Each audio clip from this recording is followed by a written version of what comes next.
Vamos a partir con nada más ni nada menos que esta invitación del Prince of Wales Country Club y del Club de Golf Rocas de Santo Domingo, para todos quienes son socios y para todos los que se inscribieron. Ya somos 123 en la charla.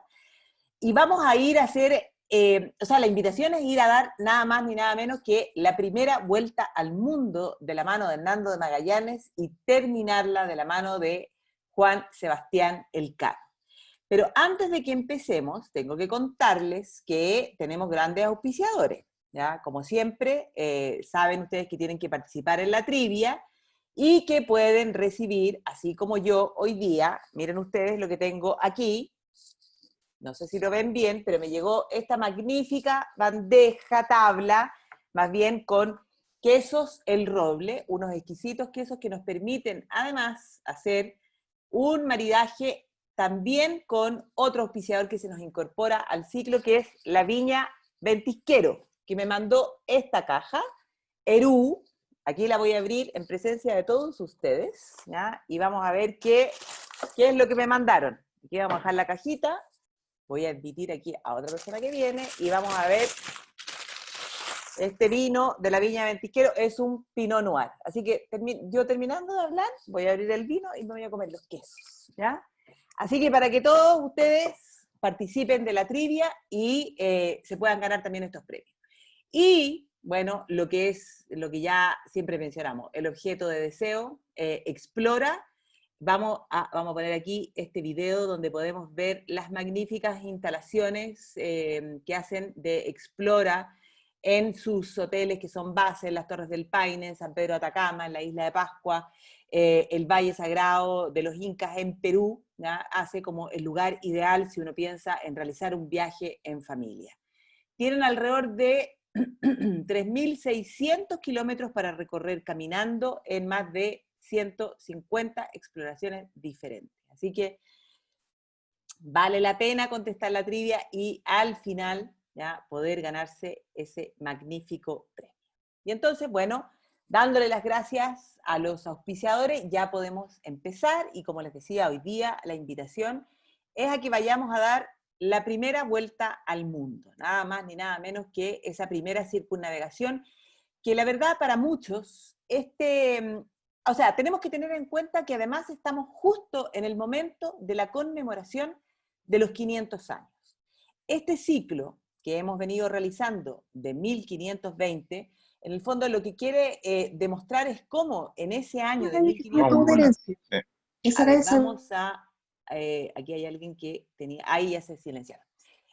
Como ese año de 1520 muchas cosas están pasando. O sea, partimos viendo el inicio de la Reforma con Martín Lutero, vimos la elección como emperador de Carlos V, la coronación va a ser posterior, pero su elección es en el año 1520, vimos las rivalidades con Francisco I, hablamos también de Soleimán el Magnífico, que intenta, en el fondo, conquistar territorios de Europa, en aquel momento para el Islam, y también, bueno, en 1520 se da, en el fondo, el descubrimiento, o el paso, más bien, por nuestro Estrecho de Magallanes. El 1 de noviembre de 1520, Hernando de Magallanes va a ser el primer europeo en cruzar por aquellos territorios.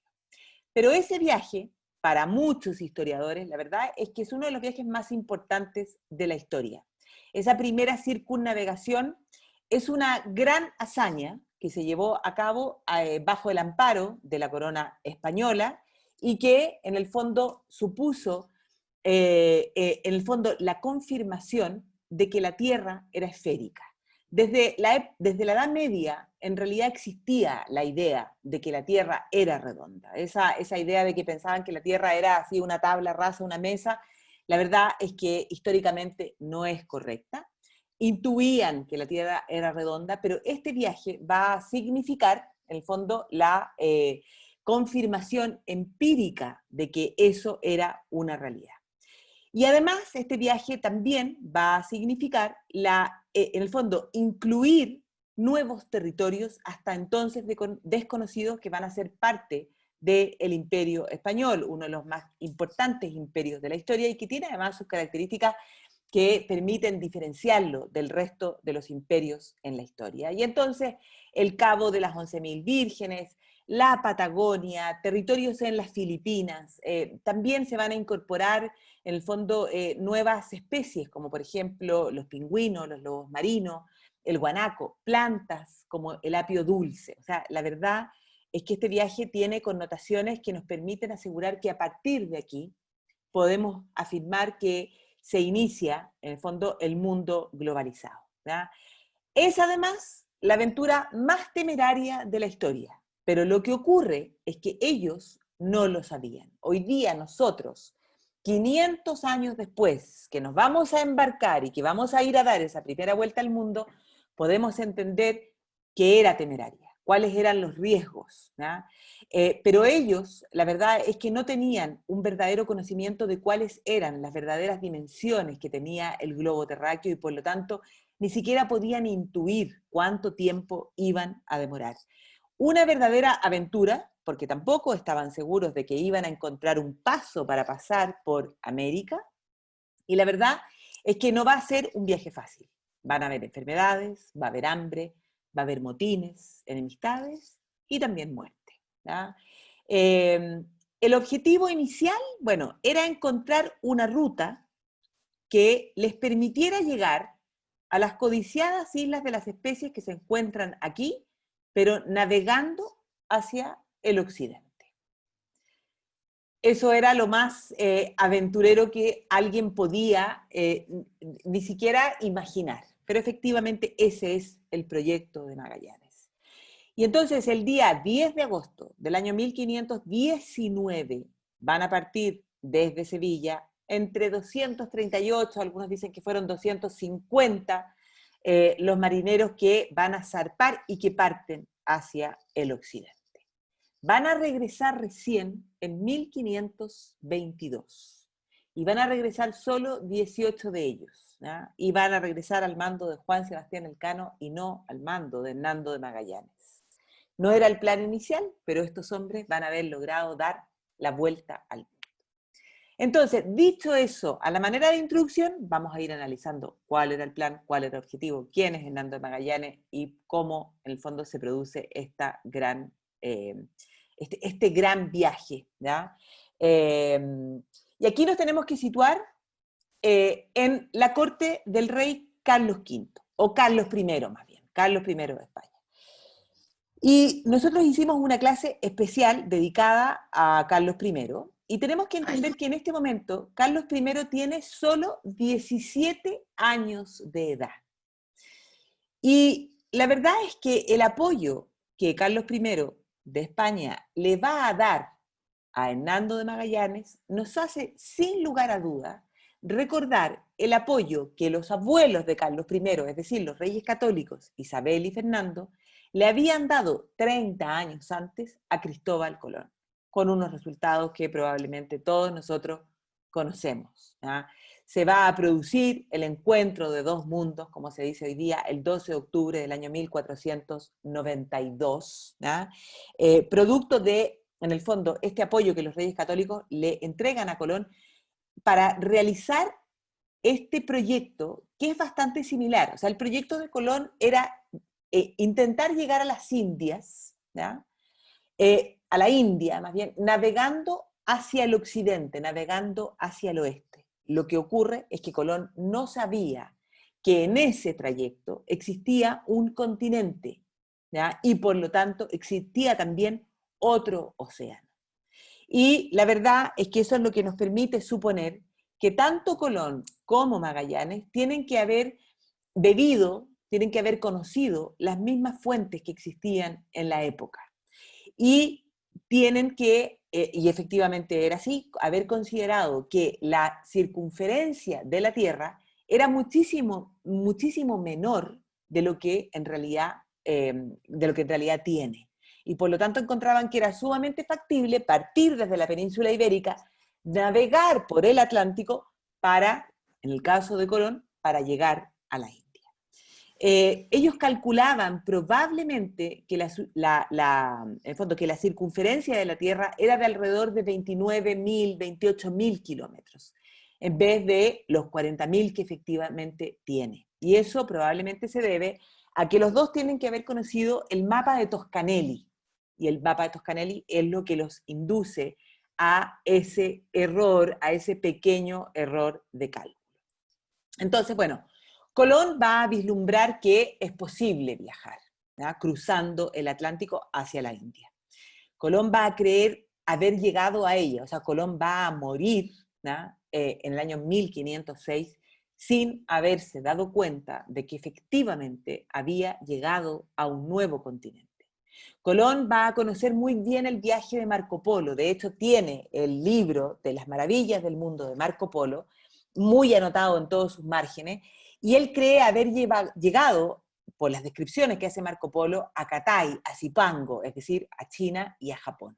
Y, como les digo, va a morir sin darse cuenta de que efectivamente el mundo no era de acuerdo a lo que la imagen medieval había representado. Es decir, esta concepción geográfica, como vemos aquí en este mapa medieval, con una concepción tripartita de la Tierra. Es decir, había un océano que en realidad rodeaba este círculo. Se fijan que la idea de círculo está presente desde el mundo, desde los griegos incluso, y en el mundo medieval está muy presente que se trata de un círculo. Entonces hay un océano que rodea a los tres continentes que ellos conocían. El continente europeo, ¿ya?, el continente asiático, donde le ponen en el fondo el arca de Noé, y África, que la verdad muy poco se sabía. Y entonces después de Colón va a venir Américo Vespucio, ¿ya? Américo Vespucio, que era un comerciante, explorador, cosmógrafo florentino, que se va a naturalizar castellano en el año 1505, pero que va a participar en al menos 2 viajes de exploración después del viaje de Colón. Y realiza viajes entre 1501 y 1502, y los realiza trabajando para la corona portuguesa, no para la corona castellana, no para España.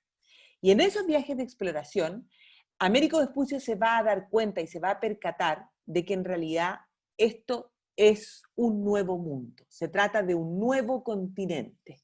La cuarta parte, la quars pars mundi, la cuarta parte del mundo que se venía a unir a Europa, Asia y África.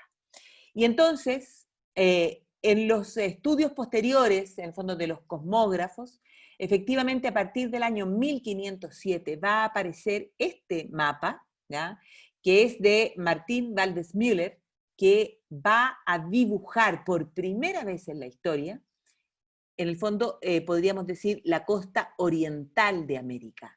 Y Valdes Müller le va a poner a estas tierras el nombre de las tierras de Américo, las tierras de Amerigo Vespucci, las tierras, y de ahí en el fondo debemos, ¿ya?, el nombre de este continente a Américo Vespucio, y no nos llamamos Colombia como podríamos habernos llamado en el caso de que efectivamente Colón se hubiera dado cuenta de que esto se trataba de un nuevo continente. Y por lo tanto, si había un nuevo continente, debía existir otro océano. No era solo el océano Atlántico, no era el Atlántico el que llegaba hasta Asia, hasta la India. Y efectivamente el descubrimiento de ese nuevo océano se va a dar en el año 1513, cuando Vasco Núñez de Balboa va a, desde un acantilado, va a ver, va a vislumbrar desde la zona de Panamá que al otro lado de la Tierra existe otro mar. Y él va a tomar posesión en aquel momento en nombre de la reina Juana, de Juana la Loca, la hija de los reyes católicos, en septiembre del año 1513. Y lo va a llamar el Mar del Sur, ¿ya?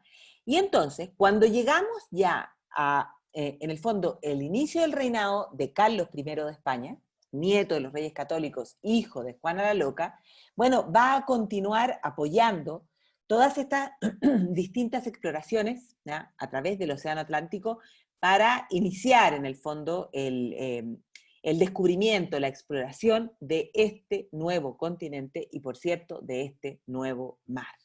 Y por lo tanto, en el año 1518, Carlos I va a apoyar, este joven Carlos I, que les vuelvo a repetir, tenía solo 17 años, va a apoyar el proyecto de Magallanes. Un joven rey, educado en la corte flamenca, pero que era cosmopolita, que era decidido, se va a encandilar con el proyecto que Magallanes le presenta. Y dicho de paso, Magallanes no era castellano, Magallanes era portugués, ¿ya?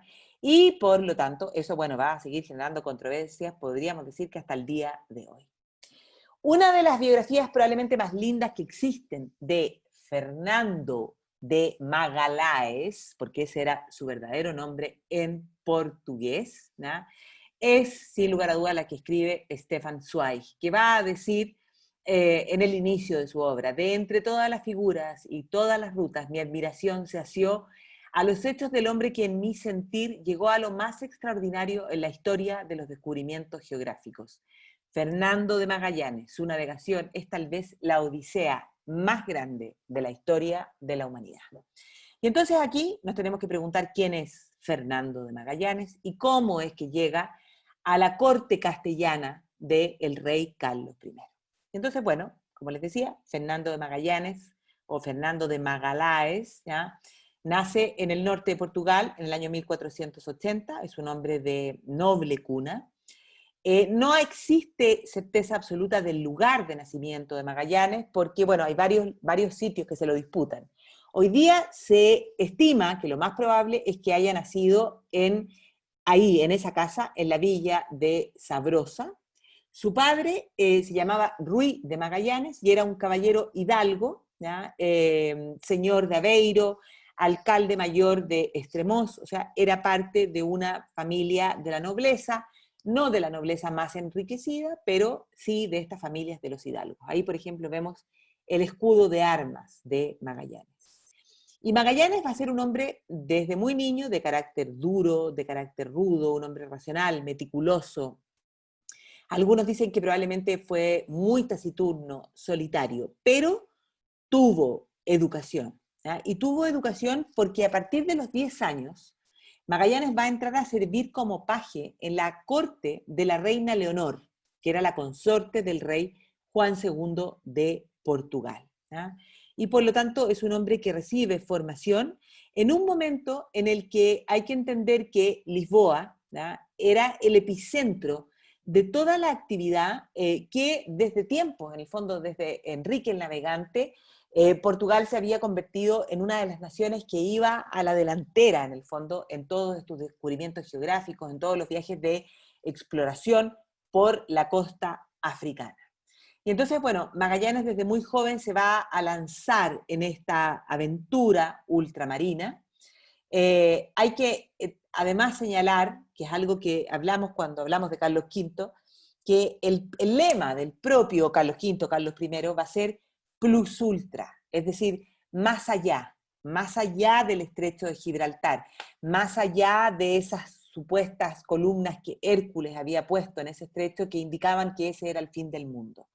Entonces, esta es una época en la que empieza esta lucha, esta disputa por cuál de estas naciones era la que llevaba la ventaja, en el fondo, en el descubrimiento de nuevos territorios. Y entonces, en Portugal, Magallanes va desde muy joven a comenzar a participar y, por ejemplo, participa en distintas batallas, por ejemplo, en Marruecos, en la batalla de Azamor en el año 1513. Va a ser acusado incluso de comerciar ilegalmente con los moros, que era algo, con los musulmanes, que era algo que estaba prohibido. Y esa acusación, bueno, le va a significar a Magallanes quedarse sin trabajo. Y entonces, después de todas estas campañas, en el fondo, como yo les digo, que él realiza en África, debido a que Portugal llevaba la delantera, va a tener que regresar a Lisboa. Y en Lisboa, junto a uno de sus grandes amigos, que era Riu Faleiro, que era uno de los cosmógrafos portugueses más importantes en aquel momento, comienza a investigar la posibilidad o las distintas vías para poder llegar hacia las Molucas. Y las Molucas eran las ansiadas islas de las especies. Ya vamos a hablar en un ratito más de cuál era la importancia de las especies, y de por qué había que buscar una nueva ruta. Pero Magallanes en ese momento, junto a Faleiro, se enfocan en crear un proyecto que permita encontrar una nueva ruta para llegar, en el fondo, a esas islas, en el fondo lo que hoy día es el sudeste asiático, Indonesia, un poquito más abajo de lo que hoy día es Indonesia. Y entonces, bueno, tenía 35 años en ese momento Magallanes cuando tiene que regresar a Lisboa. Y entonces, bueno, como se ha quedado sin trabajo, acude donde el rey, y que en ese momento era el rey Manuel I el Afortunado, y decide Magallanes presentarse ante el rey y ofrecerle su servicio, decirle que está trabajando en encontrar esta nueva ruta, le pide al rey que se reconozcan todo lo que habían sido sus méritos en África y pide también un aumento de salario. Pero el rey se niega airadamente y además le va a exigir a Magallanes que rinda cuenta, que haga una rendición exhaustiva, en el fondo, de las cosas de lo que se lo culpaban en África, o sea, esta idea de que había comerciado con los moros. Y entonces, bueno, Magallanes, aparte de ser un hombre de carácter duro, de ser taciturno, de ser solitario, era también un hombre muy orgulloso. Y entonces, esa respuesta del rey Manuel de Portugal es algo que Magallanes no podía aceptar ni soportar. Y ese va a ser el momento en el que Magallanes va a decidir trasladarse junto con Río Faleiro a España. ¿Ya? Incluso estando ya en España, en Sevilla, o sea, trasladándose a la zona de Castilla, se va a casar en el año 1517 con una pariente suya, ¿ya? Beatriz Barbosa, con quien va a tener 2 hijos, pero la verdad es que esos 2 hijos de Magallanes van a morir muy pronto. Y entonces, bueno, siendo el año 1517, se casa y sigue trabajando en este proyecto. Y entonces, bueno, decide que lo que él va a hacer es comenzar a trabajar para presentarle esta idea al rey de Castilla en aquel momento, ¿ya? Al rey Carlos I. Y además toma una decisión sumamente importante, que va a ser naturalizarse español, naturalizarse castellano. Y por lo tanto ese es el momento en el que su nombre deja de ser Fernando de Magallanes para transformarse en Hernando de Magallanes. Y después de que se ha naturalizado como castellano, como español, en fondo, España todavía no existe como tal, por lo tanto por eso les doy los 2 conceptos. Una vez que decide naturalizarse castellano, bueno, se presenta ante el joven rey Carlos I en el Palacio Real de Valladolid, que es la imagen que vemos ahí a finales del año 1517. Y entonces, ¿qué es lo que le presenta a Carlos I? Bueno, le presenta la idea de que era posible encontrar el paso, la misma idea de Colón, de que había que navegar por el Atlántico, pero ahora como sabe que hay un continente en el medio, ¿ya? Él asume que tiene que existir un paso que le permita surcar esta América para poder llegar hacia el Mar del Sur y luego seguir navegando para llegar a las ansiadas Islas de las Especies. Ese es en el fondo el proyecto. Y ese proyecto, bueno, ¿por qué era tan importante? Porque la verdad es que ese viaje, a partir del año 1453, ya no se podía hacer por el Mediterráneo. Porque desde 1453, ¿ya? Todo el territorio de lo que hoy día nosotros entendemos como el Medio Oriente ya estaba en manos de los turcos, estaba en manos del infiel. Y por lo tanto, las rutas, ¿ya? A través del Mediterráneo efectivamente seguían existiendo, pero muchas de ellas estaban en manos de los turcos. Y además, el Mediterráneo se había poblado de muchísimos piratas y por lo tanto era una ruta sumamente peligrosa y por lo tanto no se podía hacer ni por la ruta marítima del Mediterráneo y luego tampoco se podía llegar por la ruta terrestre porque gran parte de esos territorios estaban en manos de los turcos. Y tampoco ese viaje se podía hacer surcando África. Es decir, si miramos nuevamente el mapa, espérenme, voy a activar esta cosita que sirve mucho para mostrar. Es decir, si estos territorios estaban en manos de los turcos, ¿ya? Quiere decir que los europeos no podían llegar aquí por las rutas terrestres. Tampoco podían llegar ocupando estas rutas del Mediterráneo. Y tampoco podían hacerlo surcando el continente africano. ¿Y por qué? Porque ese continente africano había quedado en el fondo, en manos de los portugueses. O sea, la navegación por las costas de África estaba en manos de Portugal a raíz del Tratado de Tordesillas del año 1494. O sea, solo 2 años después del viaje, del primer viaje de Colón, comienzan, en el fondo, las disputas de los territorios entre las coronas de Castilla y la corona portuguesa.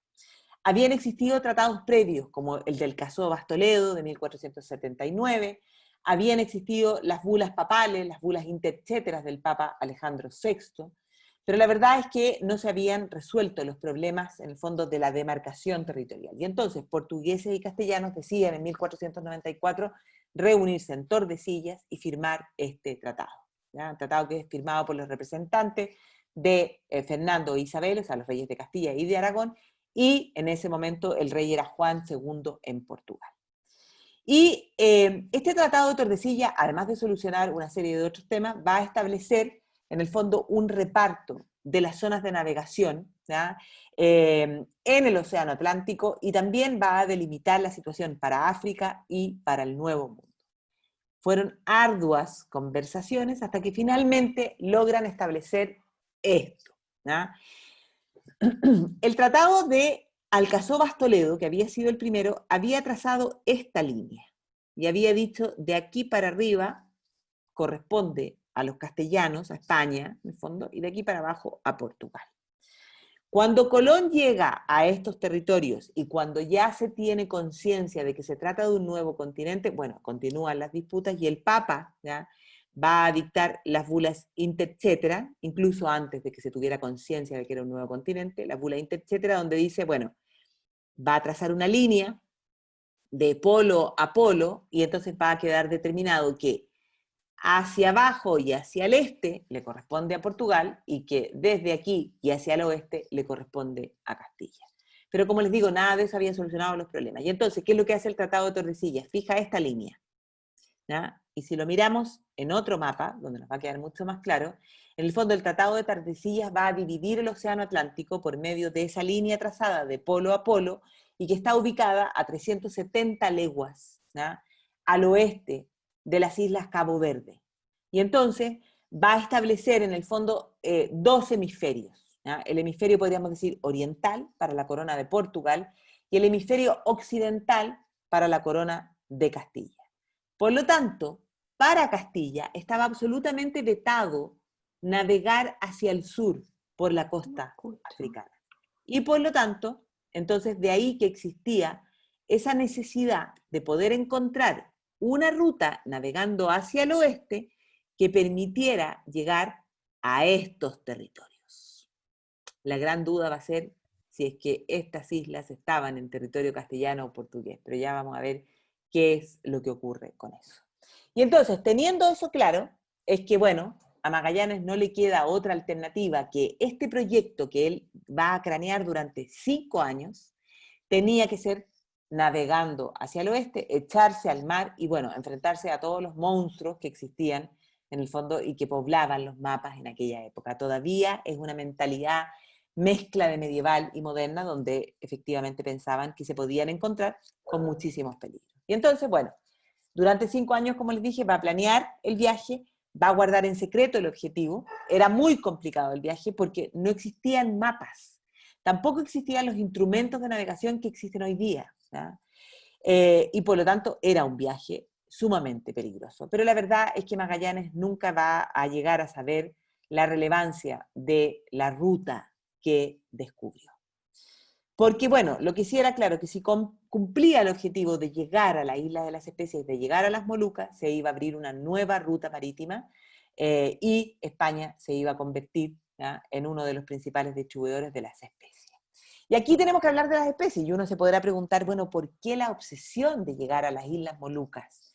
¿Por qué la obsesión de llegar a esas islas de las especies? Y hay que entender que en esa época las especies valían más que el oro, ¿ya? Y para España en ese momento, como hemos dicho, era prácticamente imposible llegar a ellas porque no tenían una ruta que fuera viable. Y las especies eran fundamentales en primer término porque, bueno, uno, hacían diferencia en el sabor de las comidas, eran símbolo de estatus, pero tal vez lo más fundamental era que servían para conservar los alimentos y también para poder camuflar, ¿no?, el sabor de una comida que estaba ya podrida. Y entonces tienen que entender que en aquella época no habían refrigeradores, ni congeladores, ni nada por el estilo. Por lo tanto, las especies, el condimento era algo fundamental para la cocina. Aparte de todo el valor medicinal que tenían estas especies. Y entonces existen, por ejemplo, esto podría ser algo así como un vino navegado hoy día, ¿eh?, que era el hipocrás, que era una bebida muy popular desde la Edad Media hasta bien entrado el siglo XVIII. Y de hecho la receta decía, poner en infusión en vino, canela en rama, jengibre en polvo, cardamomo y clavos, cada cosa contenida en una bolsita colgando en el vino. Y eso se tomaba caliente y era un remedio excelente para los días fríos de invierno, ¿ya? Ese es el hipocrás. Después habían recetas para cocinar el pavo, por ejemplo, échale guindas al pavo, yo le echaré azuquita, canela y clavo. Esa era una canción popular castellana que en el fondo un poco nos permiten ver la importancia que tenían, por ejemplo, el clavo de olor, que eran además especies que se daban solo en Indonesia. O sea, solo había los botones de este árbol, que es un árbol nativo de Indonesia y que solo se hallaba ahí en las Islas Molucas en mayor cantidad. En el fondo tenía usos culinarios importantísimos y también usos medicinales. Cuando no existían antibióticos, esto servía para disminuir náuseas, dolores de estómago, dolores de muelas, se decía. La canela, ¿ya?, muy beneficiosa para la salud y que también se usaba para los productos cosméticos y para los perfumes, ¿ya? El jengibre, en el fondo, la raíz, también originario del sudeste asiático, buenísimo para, en el fondo, mitigar los dolores de estómago, los problemas respiratorios. La nuez moscada, otra especie natural de las Islas Molucas, que se usaba para hacer inciensos, para condimentar platos. La pimienta. La pimienta desde la antigüedad se usaba incluso como moneda de cambio, o sea, como un instrumento de pago, ¿ya? Esa era la importancia que tenía la pimienta y como les digo, los europeos no tenían, en el fondo no tenían acceso a ellas en Europa, tenían que llegar hasta las Molucas. Y por último, bueno, por nombrarles alguna, el azafrán. O sea, las mujeres, bueno, probablemente los hombres también sabrán, pero el azafrán hasta el día de hoy sigue siendo una especie absoluta, o sea, sumamente cara, ¿ya?, y comprar unas cositas chiquititas, la verdad es que tienen un valor bastante elevado para lo que es, ¿ya? Por el hecho de que es recolectada en forma artesanal, es probablemente la especie más cara del mundo. Y entonces, bueno, esta idea de poder llegar ahí va a ser lo que va a permitir convencer a Carlos I del proyecto. La idea de poder adelantarse a Portugal, de poder llegar y dominar la especiería fue algo determinante. Y entonces, bueno, Carlos acepta este proyecto que le presenta Hernando de Magallanes. Y entonces, al igual que como se hizo con Colón, el 22 de marzo de 1518, el rey Carlos I va a firmar en la ciudad de Valladolid unas capitulaciones de esta expedición, que van a estar firmadas en la fórmula tradicional, en la forma solemne, yo el rey.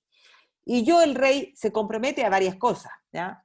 Y entonces, bueno, dice, por cuanto vos, Fernando de Magallanes, caballero natural del Reino de Portugal, y el bachiller Ruy Faleiro, asimismo natural de dicho reino, se comprometen en el fondo, dice la capitulación, os obligáis de descubrir en los términos que nos pertenecen y son nuestros en el mar océano, dentro de los límites de nuestra demarcación, es decir, respetando Tordesillas, islas y tierras firmes, ricas especierías y otras cosas de que seremos muy servidos y estos nuestros reinos muy aprovechados. Mandamos asentar para ello con vosotros la siguiente capitulación. Y ahí vienen las condiciones. Y la verdad es que se le otorga a Magallanes y a Faleiro una serie de beneficios y de privilegios, ¿ya?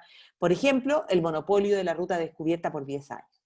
Después el nombramiento como gobernadores de las tierras o islas que descubrieran.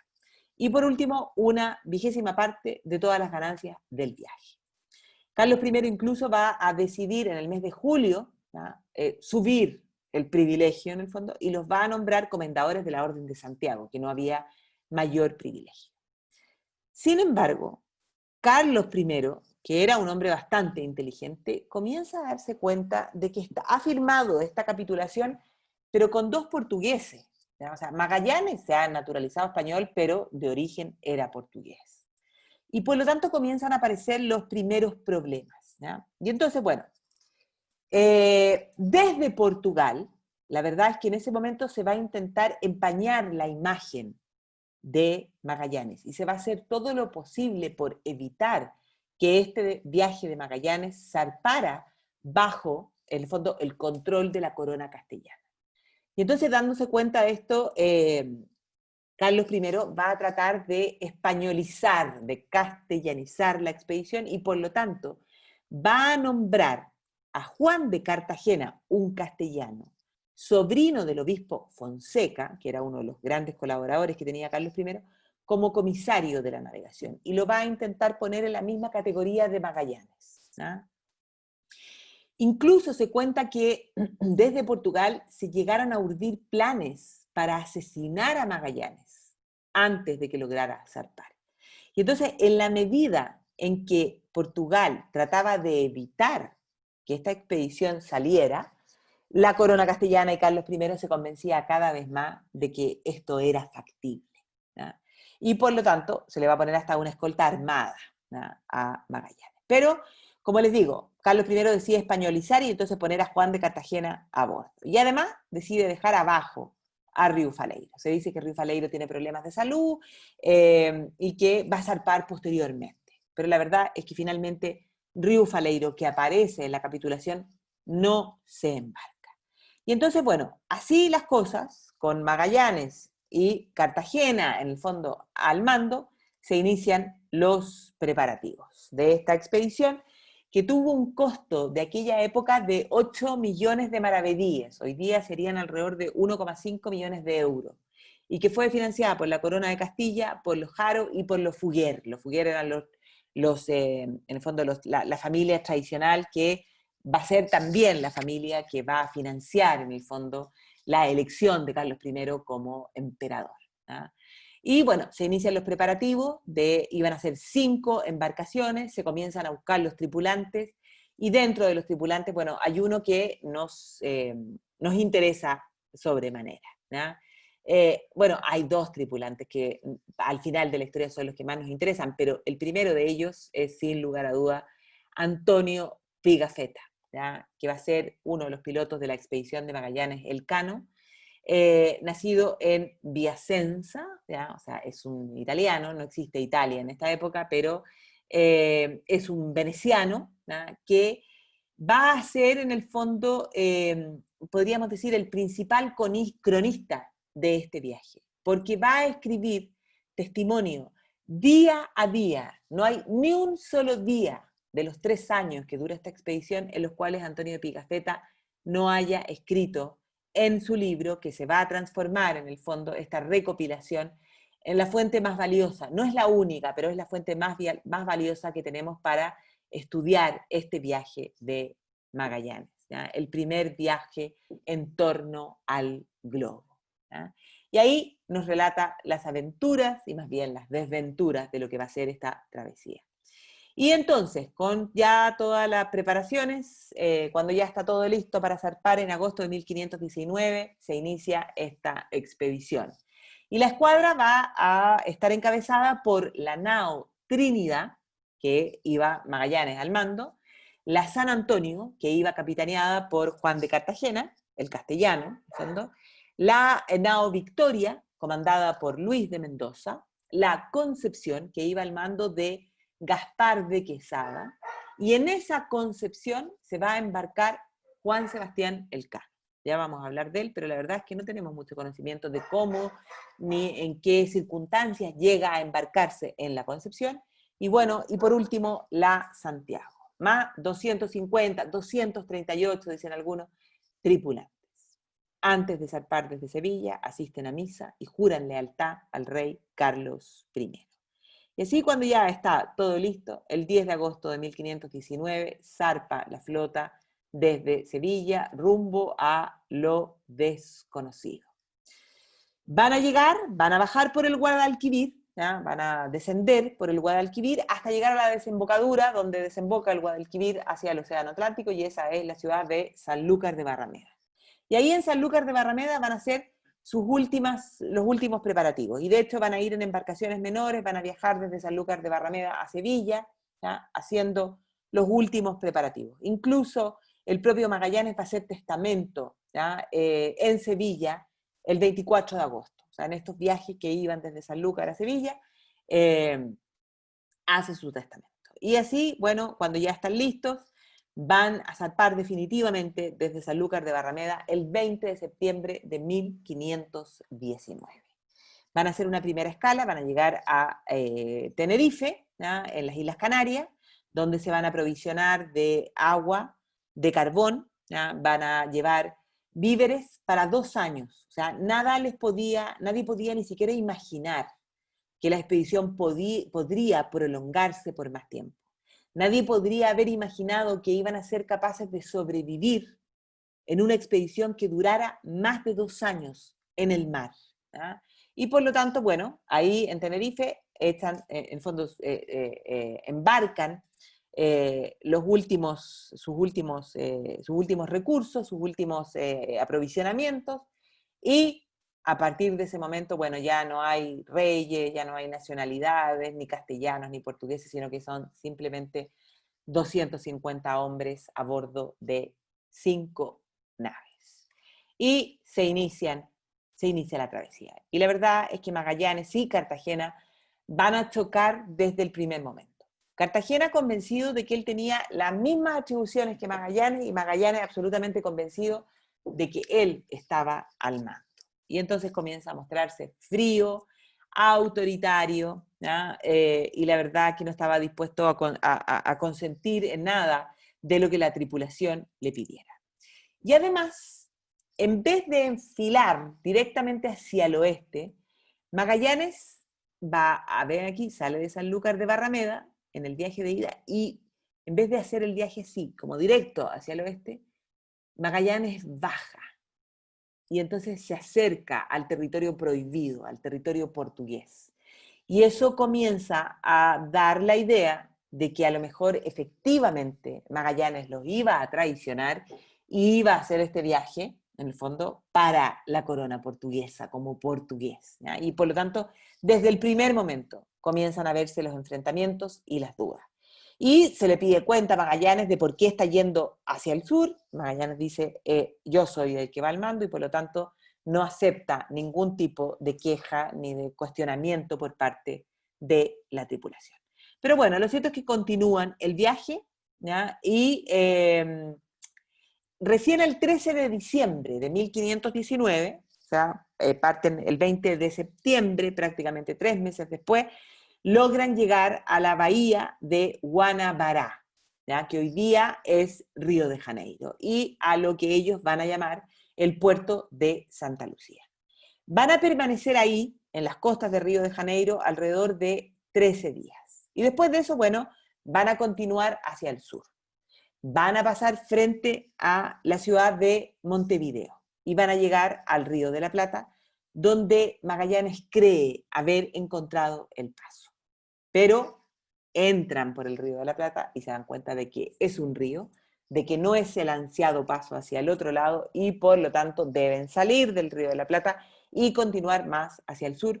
Todo esto entre medio de las desavenencias entre Magallanes y Cartagena. O sea, si ustedes se fijan, pasan por aquí, por Río de Janeiro, continúan, llegan hasta el Río de la Plata, se dan cuenta de que ahí no está el paso y deben continuar hacia el sur. Y el distanciamiento entre Cartagena y Magallanes, la verdad es que se va a agravar cuando Cartagena va a decidir no saludar más en las mañanas a Magallanes. Y entonces Magallanes va a decidir destituirlo como el capitán al mando de la San Antonio, y lo va a dejar así como un poco en arresto. Y la verdad es que poco a poco la tripulación comienza a desesperarse porque el paso no aparece, y ven, en el fondo se comienza a murmurar si es que efectivamente Magallanes estaba seguro de que el paso existía o no existía. Diciembre de 1519, ya hacia fines de diciembre de 1519, llegan a Puerto Deseado, ¿ya? Y entonces ahí va a ser la primera vez que, por ejemplo, estos expedicionarios van a ver lobos marinos. Esto es Puerto Deseado, en la provincia de Santa Cruz, en Argentina.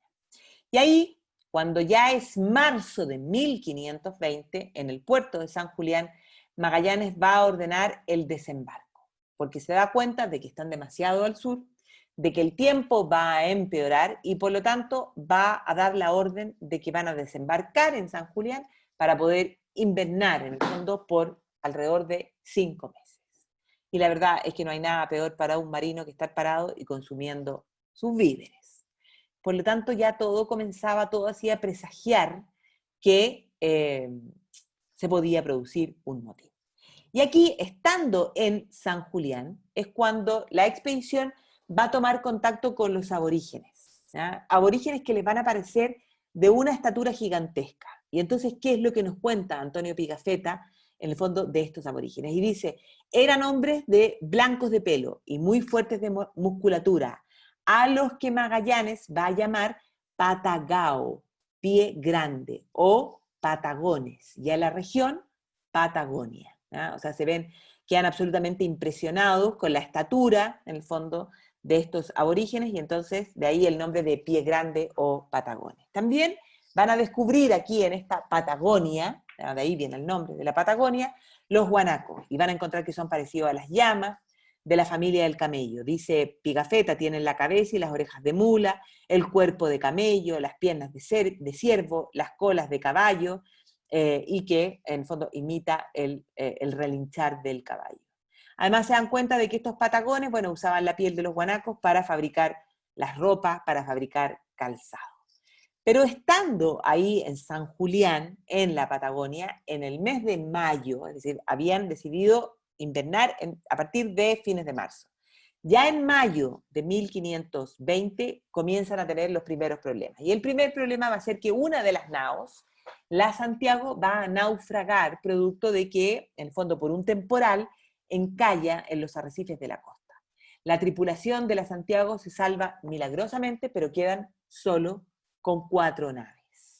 Y ese va a ser el momento, en el fondo, en el que las cosas, la relación al interior de la tripulación comienza a ser cada vez más difícil. O sea, están ocupando tiempo, las condiciones climáticas no son las mejores, están detenidos ahí en la Patagonia, y entonces el día 21 de agosto de 1520 se produce ya el motín. ¿Ya? Van a tomar parte en este motín alrededor de 40 hombres, ¿ya?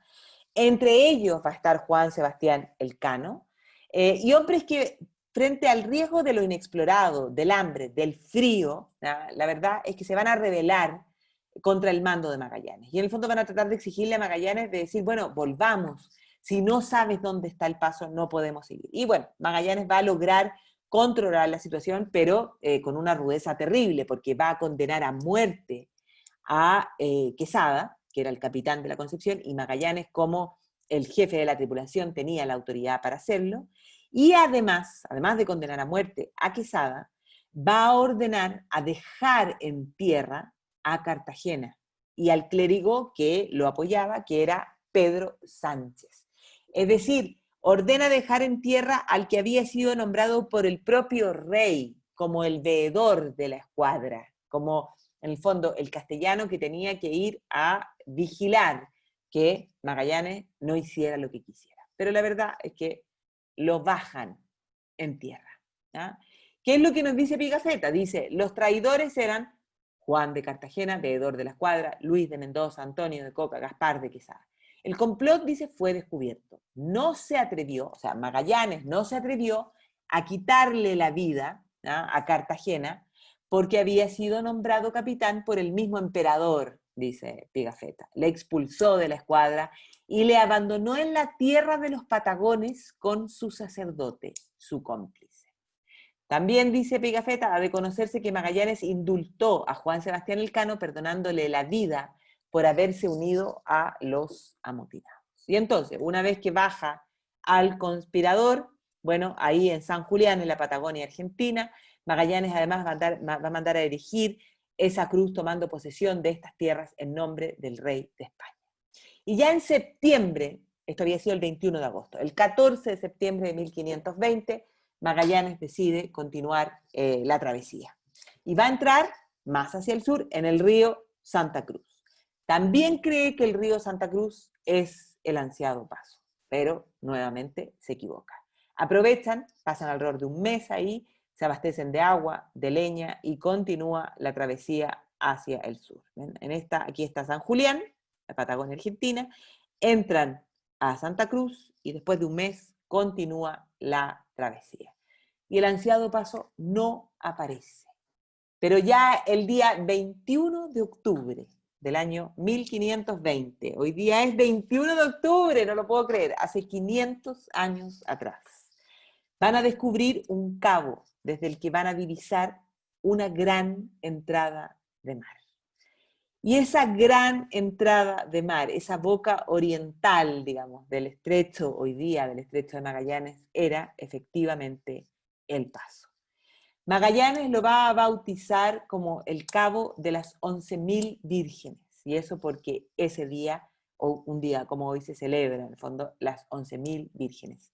Pero es Punta Dúngenes. Lo que habían logrado ver, ese cabo, era Punta Dúngenes, con esta gran entrada de mar, por la que ingresan, y entonces, el día 1 de noviembre del año 1520, cuando ya se han convencido de que efectivamente ese es el paso, en el fondo la flota entra hacia el estrecho y Magallanes decide llamar a este estrecho como el estrecho de Todos los Santos, porque efectivamente el 1 de noviembre es el día que la Iglesia Católica celebra esa festividad.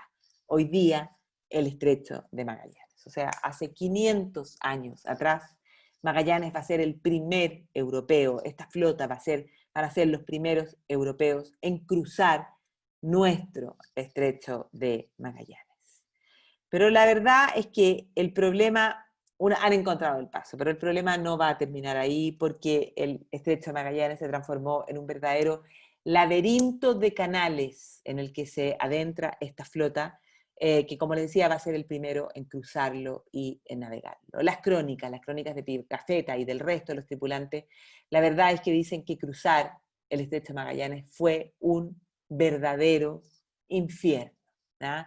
Porque, bueno, habían múltiples posibilidades por donde navegar, ¿ya?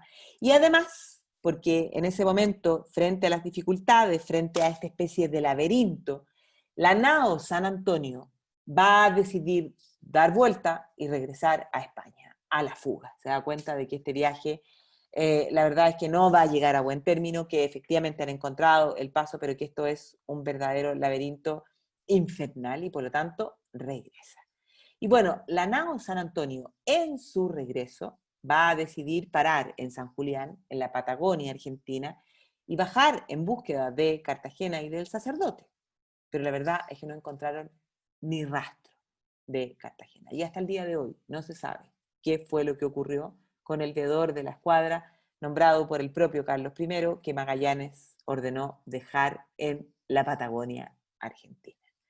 Entonces, bueno, así las cosas, quedan solo 3 naves, ¿ya? 3 naves que continúan en el fondo por este viaje, ¿ya? En el fondo deciden hacer en el fondo esta odisea de cruzar el estrecho de Magallanes. Van a avistar pingüinos, a los que van a describir como extraños gansos, y esos gansos hoy día son conocidos como los pingüinos de Magallanes. Pigafetta cuenta que había muchísimos, dice, ¿ya?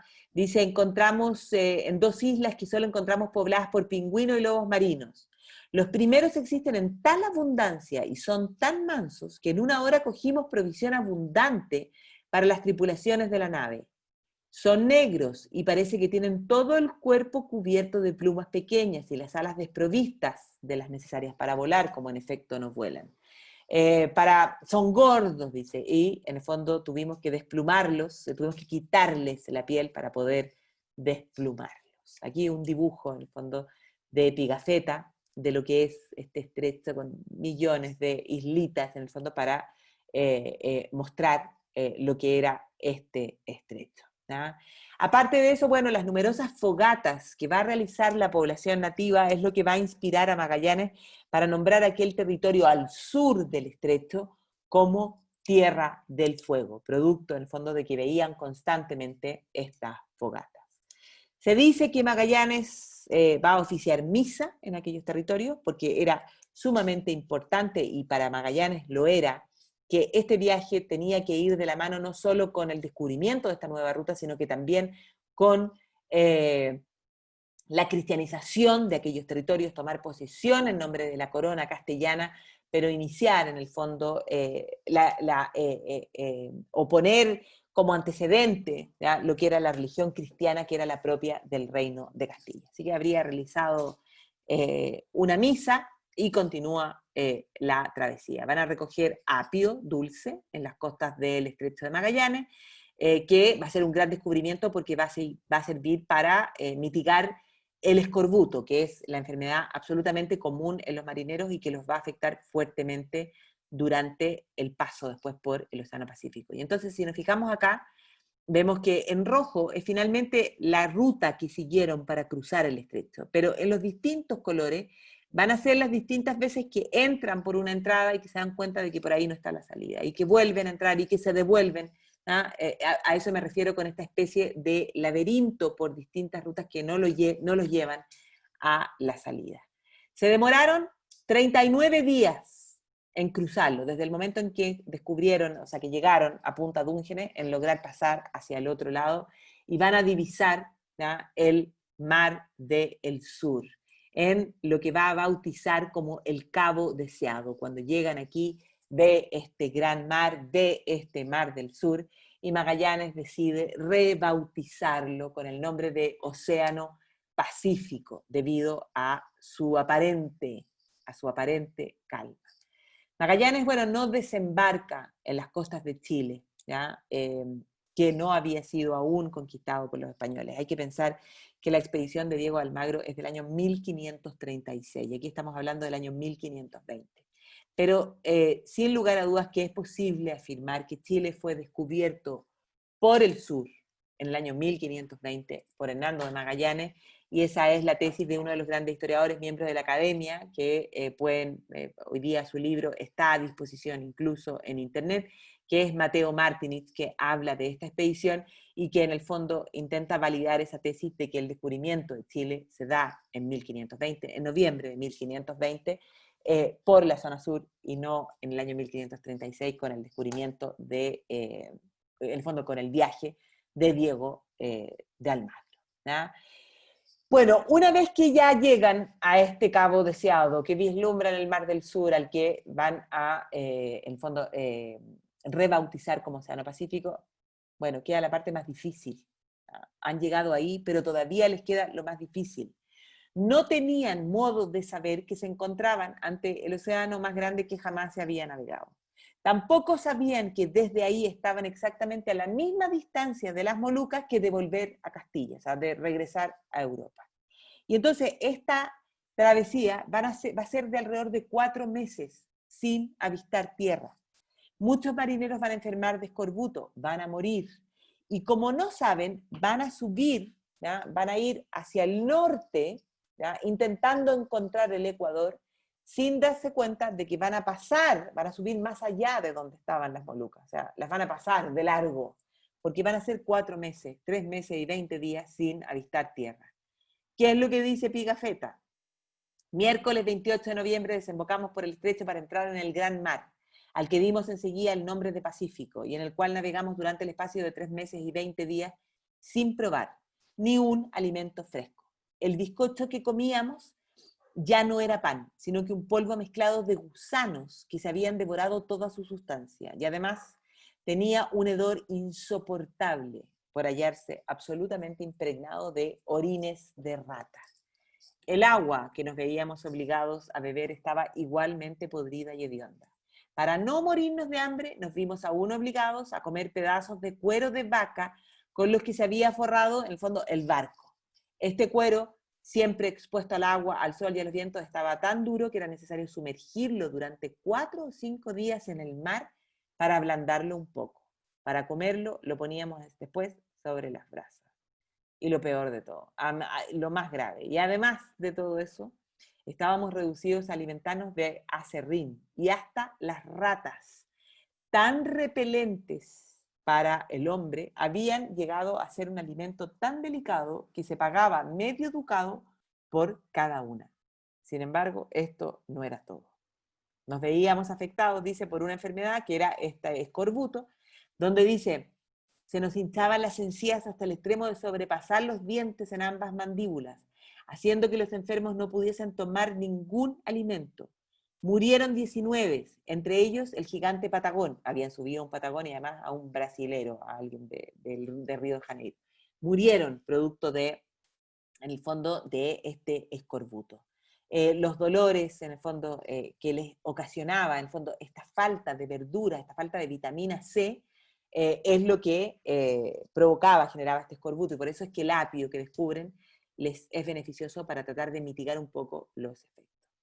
Y entonces, bueno, el viaje por el Pacífico se prolongó muchísimo más de lo que ellos esperaban, hasta que finalmente logran llegar, ¿ya?, a las primeras islas, a las que ellos van a llamar las Islas Infortunadas, porque no había nada, ¿ya? Hasta que finalmente, en marzo del año 1521, ¿ya?, tras incontables penalidades, van a llegar a la isla de Guam. O sea, ya hemos logrado dar la vuelta, ¿ya?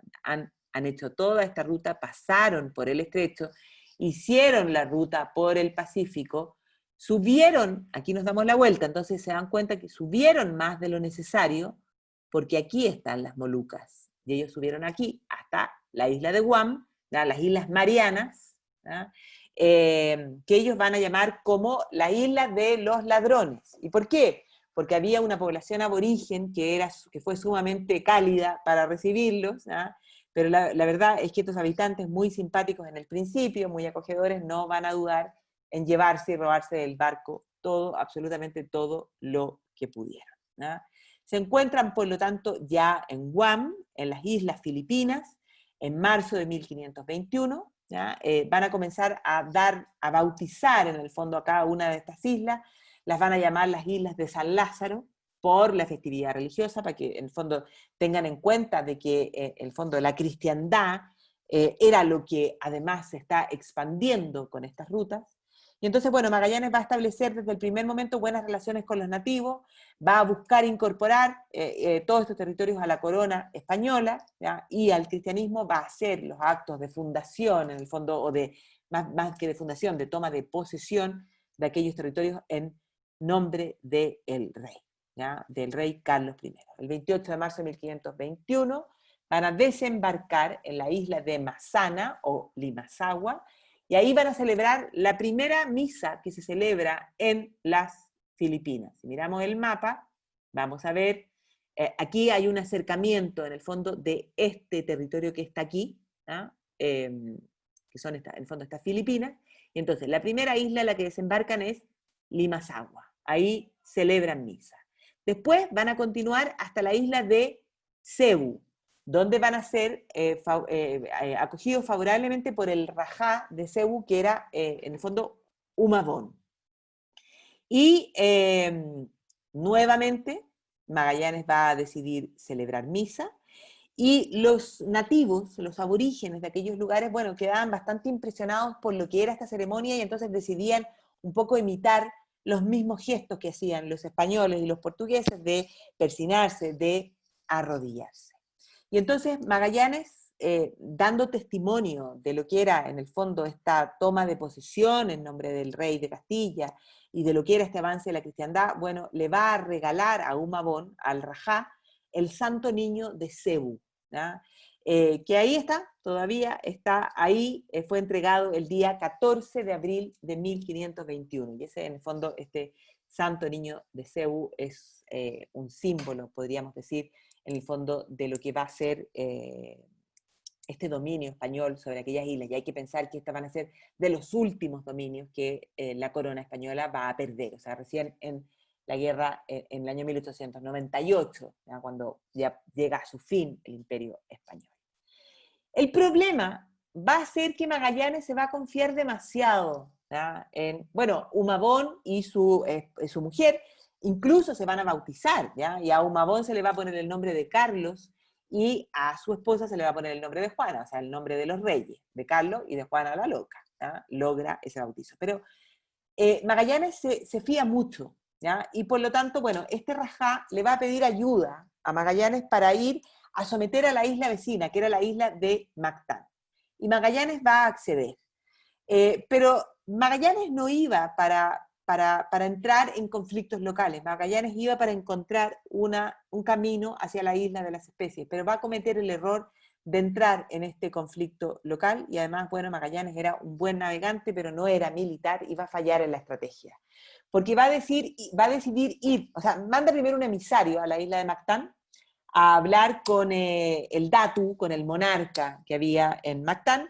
La verdad es que este no accede, y entonces al día siguiente, el 27 de abril de 1521, decide ir con 50 hombres para someter a la isla. El problema es que lo esperaban 1500 isleños.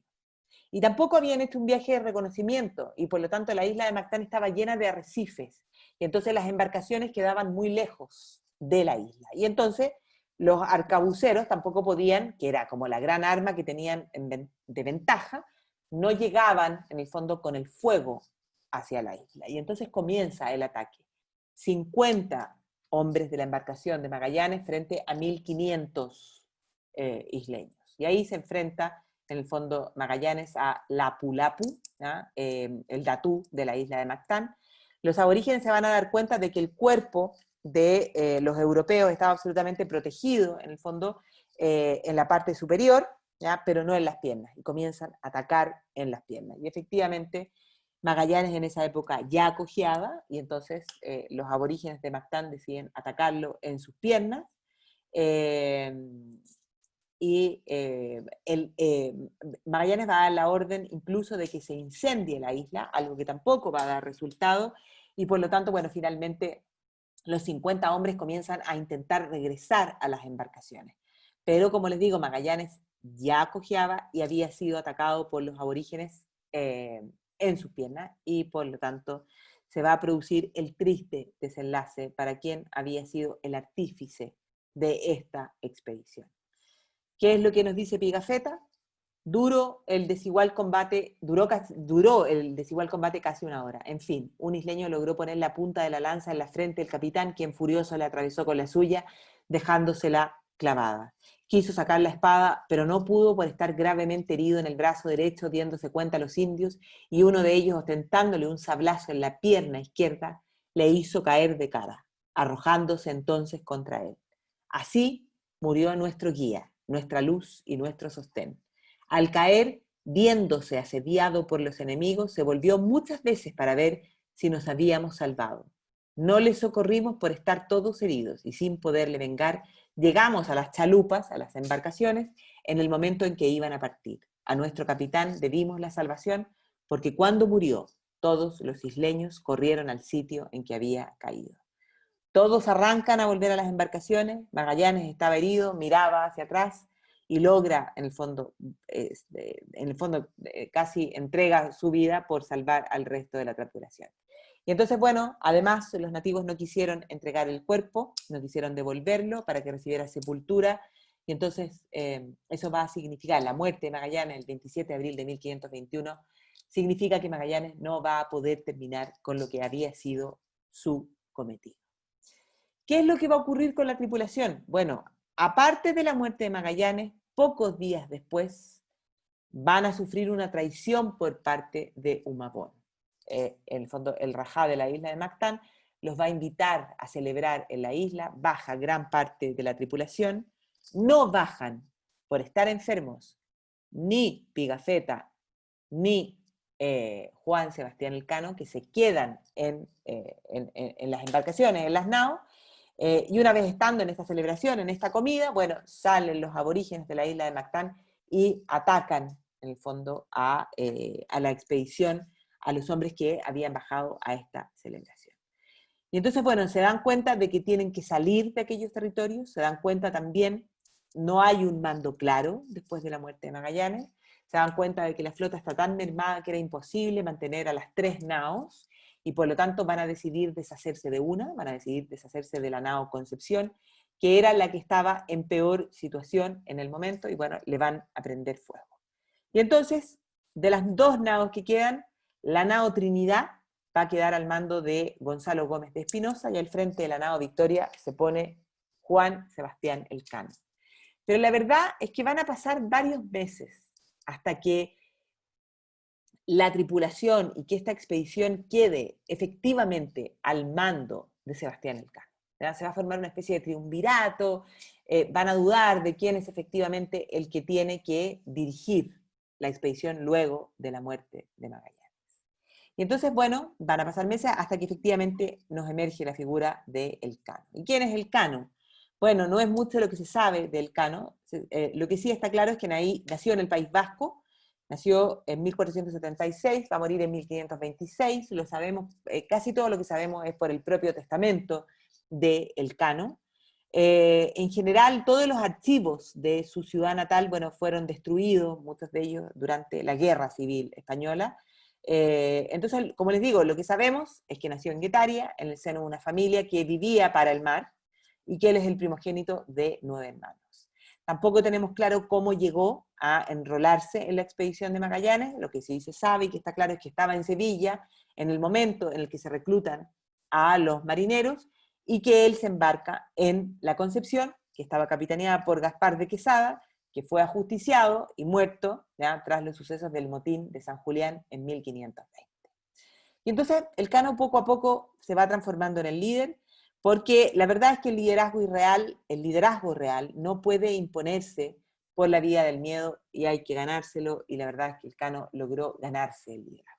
¿Por qué? Porque, bueno, la expedición llega a Borneo, son bien recibidos en Borneo, se quieren quedar en Borneo, pero ahí es donde Elcano les dice, a ver, no hemos venido a las Molucas, el objetivo de este viaje no es llegar a la isla de las especies. Y entonces todos contestan, sí, ese es el objetivo. Eso es lo que le prometimos, lo que nos comprometimos con el rey. Y entonces ahí Elcano dice, a las Molucas, pues.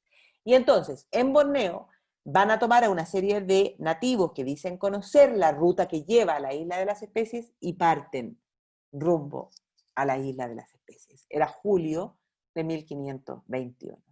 Finalmente, el 8 de noviembre de 1521, van a lograr llegar a las islas de las Molucas en Indonesia, a las ansiadas islas de las especies, aquí. ¿Ya? La isla de Tidor, ¿ya?, va a ser la isla que los recibe, que tiene que haber sido verdaderamente como un verdadero espejismo. O sea, yo creo que solo hay que cerrar los ojos e intentar imaginar por un momento el rostro de esos marineros que han tardado más de 2 años en llegar al lugar a donde era el fin de la expedición, al objetivo de la expedición, y de repente se encuentran con esta especie de paraíso, donde además son recibidos como socios. ¿Ya? En la isla de Tidor ya estaban acostumbrados a tratos comerciales, y entonces se van a cerrar rápidamente los tratos necesarios, y comienzan a ver lo que era tanta riqueza. Era como que uno se encontraba como una mina de oro, y comienzan rápidamente a cargar las embarcaciones. En el fondo hay que pensar que un saco de canela era un sueldo toda la vida, y comienzan a cargar las embarcaciones con canela, con clavo de olor, todo lo que entrara en las embarcaciones. Y además, como les digo, era un verdadero paraíso. Van a avistar a estas aves del paraíso, el bolón dinata, ¿no?, que hoy se conocen como aves del paraíso, y ese es el paisaje con el que se encuentran en esta isla de Tidor, en estas islas de las especies. Pero una vez que han cargado las embarcaciones, bueno, tienen que emprender el viaje de regreso. De acuerdo al plan inicial, el viaje de regreso tenía que ser exactamente por la misma ruta que habían seguido, o sea, devolverse por el Océano Pacífico, volver a pasar por el estrecho y regresar a Europa navegando por el Océano Atlántico, que era lo que tenían permitido. Pero bueno, ahí es donde Elcano se da cuenta de que eso no va a ser posible, ¿ya? Y que en primer lugar deben separar la flota y regresar por caminos distintos. Y eso porque las dos naves no estaban en las mismas condiciones, y por lo tanto había que tomar la decisión de que la nao Victoria regresara, pero regresara navegando por el Índico, es decir, iba a encontrarse con la ruta de los portugueses, iba a tener que cruzar, ¿ya?, por el continente africano, y que la otra embarcación debía intentar llegar hacia los territorios de la América Central, que eran territorios que estaban en manos de la corona española en aquel momento, para recuperarse, para reparar la embarcación, y de ahí intentar un regreso a España, probablemente en otra embarcación. Y entonces es el momento en el que se separa la tripulación. Y entonces Pigafetta, ¿cómo lo describe? Dice, aguerridos marineros se despidieron llorando, quizás intuyendo que la gran mayoría de ellos jamás volvería a verse.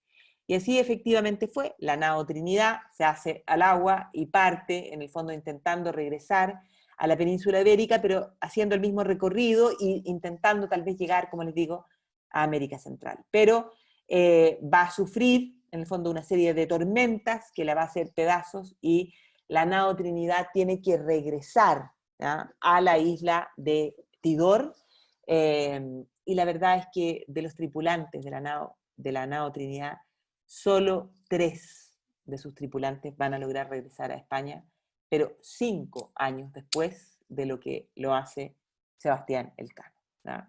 Eso es lo que ocurre con la Trinidad. Piensen ustedes, solo 3 hombres regresaron, pero en el fondo en el año 1527.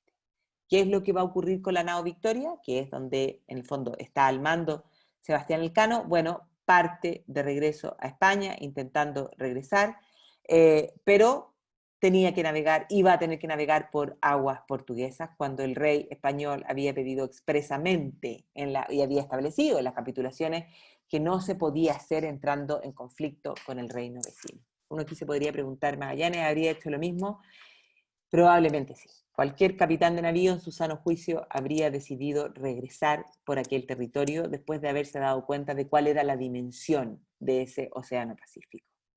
Y entonces Elcano va a escribir posteriormente, cuando ya llega a Sanlúcar de Barrameda: resolvimos o morir, o con toda honra servir a vuestra majestad para serle sabidor de dicho descubrimiento y partir con una sola nave. Y entonces prosigue hacia el Índico y hacia el Atlántico, ¿ya? El 11 de febrero ya logra cruzar el océano Índico, y aquí uno se da cuenta de que si Elcano, por ejemplo, desde las Islas de las Especies, hubiera bajado un poquitito más, habría llegado, ¿ya?, a descubrir Australia, el otro continente, Oceanía. Pero no, va por este viaje y intenta bajar lo más al sur posible, cruza el Cabo de Buena Esperanza el 6 de mayo de 1522, y el 8 de julio llegan a las Islas Cabo Verde. Y en las Islas Cabo Verde intentan engañar en el fondo a los portugueses y decir que vienen desde América, que vienen navegando derechito desde América. Pero los portugueses se van a dar cuenta de que tienen las embarcaciones absolutamente llenas de la especiería, de clavos, de canela, y por lo tanto, bueno, Elcano tiene que pactar y tiene que entonces entregar una parte importante, ¿ya?, de las especies que llevaba en la Victoria, en la nao, y tiene que dejar a 13 de sus tripulantes en Cabo Verde, ¿ya? Y entonces él, con el resto de la tripulación, decide emprender el viaje de regreso. Elcano no se va a olvidar de esos 13 tripulantes, porque lo primero que va a hacer cuando llega a tierra firme es pedir, en el fondo, al rey. Una de las primeras cosas que pide al rey es pedir que se negocie el rescate de esos 13 hombres que ha tenido que dejar en las Islas Cabo Verde. Sale de Cabo Verde e inicia la última parte de la travesía. Pero han pasado 3 años, y por lo tanto, como una especie de espejismo les tiene que haber aparecido cuando comienzan a ver las costas de Sanlúcar de Barrameda el día 6 de septiembre del año 1522. Solo 18 hombres de los 250 que partieron regresaron a España al Cabo de la Victoria. En toda la vuelta recorrieron alrededor de 70.000 kilómetros, es decir, casi, un poquito, casi el doble del perímetro de la Tierra, que hoy día se sabe que es de 40.000. Entonces, como que dieron, en realidad, entre las subidas, las bajadas, las entradas hacia el Río de la Plata, dieron prácticamente 2 veces la vuelta al mundo. Y la verdad es que ellos se dan inmediatamente cuenta de lo que habían hecho, que no era el objetivo principal del viaje. Pigafetta escribe: gracias a la providencia, el sábado 6 de septiembre de 1522 entramos en la bahía de Sanlúcar. Desde que habíamos partido de la bahía de Sanlúcar hasta que regresamos a ella, recorrimos, según nuestra cuenta, más de 14.460 leguas y dimos la vuelta al mundo entero. Aún al bordo de esa destartalada nao Victoria, que es la que logra llevar a estos 18 hombres victoriosos, en el fondo, a bordo de la Victoria, bueno, hacen el camino de regreso hacia casa. Y entonces la Victoria tiene que ser arrastrada por el Guadalquivir para lograr llegar a Sevilla, donde ingresan el 8 de septiembre de 1522, inmediatamente que llegan, acuden a la iglesia por haber regresado sanos y salvos después de 3 años de esta travesía. Elcano en ese mismo minuto decide escribirle una carta al emperador, ¿ya? A Carlos I, Carlos V, a quien jamás hubiera imaginado que se iba a tener que dirigir. O sea, Elcano no estaba en los planes que iba a terminar comandando esta expedición, pero en el fondo escribe unas líneas donde la verdad es que como que no puede contener su emoción y le dice: sabrá vuestra majestad que hemos dado la vuelta a toda la redondez del mundo. Y en esa misma carta se atreve a pedirle cosas al rey, ¿ya? Le pide lo mismo que le había dado a Magallanes, le pide la Orden de Santiago. Y además él escribe con varios errores en el fondo de idioma, porque él hablaba el euskera, o sea, era vasco, y por lo tanto tenía ciertos errores en el castellano, incluso en algunos momentos en la carta tutea al rey Carlos I, algo absolutamente impensado. La verdad es que el rey, bueno, va a contestar a Elcano y le va a contestar a casi todo que no. ¿Ya? Le contesta a través de su secretario, eso sí, le va a dar 500 ducados de oro de por vida. ¿Ya? Y le dice que él venga, o sea, que viaje a Valladolid junto a 2 de sus hombres de confianza para reunirse con él, porque necesita saber de la propia boca de Elcano y de sus cercanos qué es lo que ha ocurrido. O sea, probablemente Carlos I ya ni se acordaba que había salido esta expedición, no había tenido noticias de lo que había ocurrido con estos hombres. Hay un historiador que dice: Carlos I o Carlos V era el emperador del mundo, pero no conoce el mundo. Ese mundo se lo presenta Elcano. Y efectivamente se reúnen, ¿ya? Y como les digo, Carlos V no accede a casi nada, salvo esa renta anual, pero sí va a hacer un regalo, o va a conceder algo especial a Sebastián Elcano, y le va a conceder un escudo de armas, ¿ya? Con los elementos propios de este viaje. Y entonces, si ustedes se fijan, aquí pueden ver el clavo de olor, pueden ver en el fondo la canela, ¿ah? La nuez moscada, y se incluye en este escudo de armas, en el fondo, la leyenda primus circundedisti me, es decir, fuiste el primero que la vuelta me diste. Y efectivamente no había sido el objetivo inicial de esta expedición, pero en el fondo casi sin que se dieran cuenta habían logrado dar la primera vuelta al mundo y además comprobar empíricamente la redondez de la Tierra. Como yo les decía, desde tiempos remotos que en el fondo se intuía que la Tierra era redonda, pero efectivamente este viaje va a permitir comprobarlo empíricamente y determinar, en el fondo a partir de aquí comienzan los estudios que permiten determinar la extensión del globo en el Ecuador, que es de 40.076 kilómetros. ¿Ya? Y entonces este viaje va a tener unas consecuencias absolutamente insospechadas, porque claro, no era el objetivo original, pero las consecuencias de esta primera vuelta al mundo, de esta demostración empírica de que el mundo era redondo y del descubrimiento de esta nueva ruta de navegación, bueno, va a cambiar los mapas y va a cambiar el mundo entero. O sea, en primer lugar los mapas se van a modificar para dar cuenta de lo que eran estos descubrimientos, reflejar en el fondo este cambio. Ahí tienen el mapa de Juan de la Cosa y después ven el cambio en el fondo con el mapa de García de Toreno, que es el primer mapa donde van a figurar las Filipinas. Después tenemos aquí otra carta donde ya en el fondo podemos ver bastante más delimitado lo que es América y las Filipinas del año 1533. Después tenemos un poco posteriormente en el mapa de Abraham Ortelius, ¿ya? En el año 1589, donde ya se incluye de manera bastante clara lo que es el Océano Pacífico, lo que es la inmensidad del Océano Pacífico, y además en este mapa de Ortelius se agrega una muy linda, en el fondo, linda leyenda. O sea, está el Océano Pacífico, se muestra las Américas, en el fondo, o América ya con bastante más claridad, y se agrega esta leyenda bajo la nao Victoria. Fui la primera a navegar alrededor del mundo en medio de velas y te llevé a ti, Magallanes, líder primero a través del estrecho. Navegué alrededor del mundo, por lo tanto, justamente me llamo Victoria. Mis velas eran mis alas, mi premio era la gloria, mi lucha era con el mar.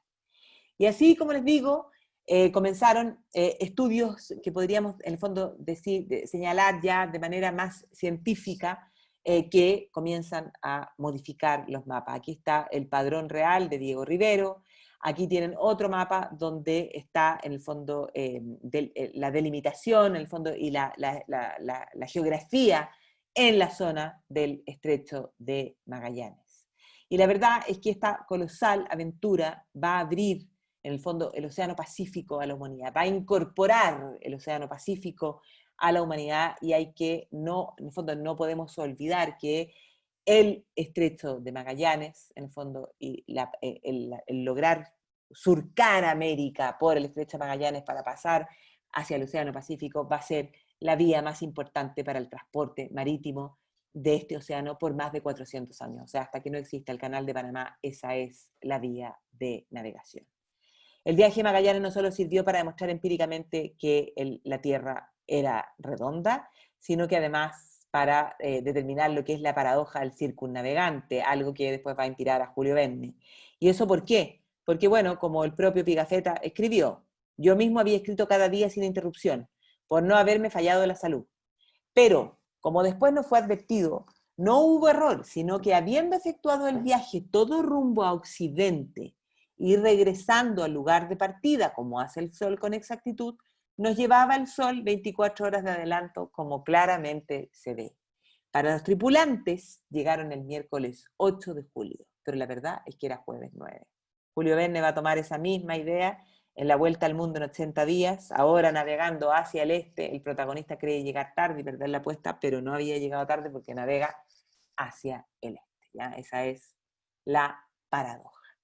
¿Qué es lo que va a pasar posteriormente con el Cano? Bueno, el Cano se va a embarcar en una nueva expedición al mando de García Jofré de Loaiza en 1525, pero ahí va a enfermar, va a hacer testamento y muere el 4 de agosto de 1526. Su cuerpo es arrojado al Océano Pacífico, en ese momento ya convertido en el lago español. Y ahí tienen de la nao Victoria. En la actualidad solo hay, en el fondo, estas reproducciones que podemos visitar.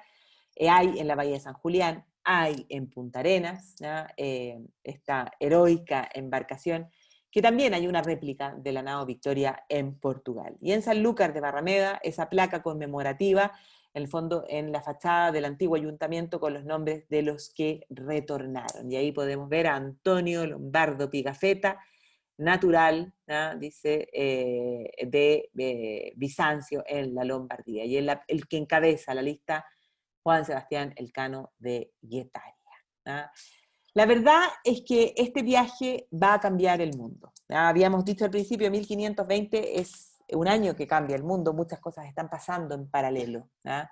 Pero la verdad es que este viaje va a allanar el terreno para un incipiente proceso globalizador. O sea, si intentamos entender cuándo parte el mundo globalizado, podemos, si queremos ponerle una fecha de inicio, probablemente esta travesía de Magallanes y Elcano es lo que inicia ese mundo globalizado. Mercancías, personas, ideas van a comenzar a cruzar los océanos y se va a producir un intercambio maravilloso entre distintas culturas. Este viaje va a abrir y va a dar inicio a una nueva era, es una epopeya que uno podría tal vez comparar como con la llegada del hombre a la luna, pero entendiendo que esto fue hace 500 años atrás y por lo tanto no existía absolutamente nada de la tecnología que existía en el momento en que el hombre llega a la luna. Después de aquello, después de este viaje, Europa no podía seguir siendo la misma. Va a tomar tiempo en germinar, en consolidarse, pero efectivamente aquí se va a gestar, ¿ya? Lo que va a ser el conocimiento y el intercambio comercial transoceánico, en el fondo que, como les digo, marca el inicio del mundo globalizado. Va a significar también un cambio en la mentalidad de los hombres de aquella época, el inicio del cambio de la mentalidad. La mente, en el fondo, se abre, se expande. El hombre va a ir en búsqueda del descubrimiento de nuevas tierras, de hombres, de costumbres, de flora, de fauna. Comienza todo lo que es ese camino por el descubrimiento del mundo. Y para nosotros, en nuestro Chile, bueno, como les decía, es absolutamente factible poder decir que Chile fue descubierto en el sur, ¿verdad?, en el año 1520 por Hernando Magallanes, y así lo deja absolutamente claro don Alonso Ercilla y Zúñiga en el primer canto de la Araucana, cuando describe es Chile, norte-sur de gran longura, costa del nuevo mar del sur llamado, tendrá del este a oeste de angostura 100 millas, por lo más ancho tomado, y sigue, y al final dice, estos dos mares que pretenden, pasando de sus términos, juntarse, baten sus rocas y sus olas, tienden, mas esles impedido el allegarse, por esta parte al fin de la tierra yenden y pueden por aquí comunicarse. Magallanes, señor, fue el primer hombre que abriendo este camino le dio nombre. Así que una verdadera hazaña, la fecha no nos podría haber acompañado de manera más maravillosa. O sea, pensar que hoy día, 21 de octubre de 1520, es cuando se vislumbra el paso y que en unos pocos días más vamos a estar conmemorando ese 1 de noviembre, en el fondo, que es el día en el que logran entrar en el Estrecho de Magallanes. Solo para terminar, igual no deja de ser ironía para los españoles hoy día, y más que ironía, no deja de ser inaceptable para los españoles hoy en día que Portugal haya tratado en alguna manera de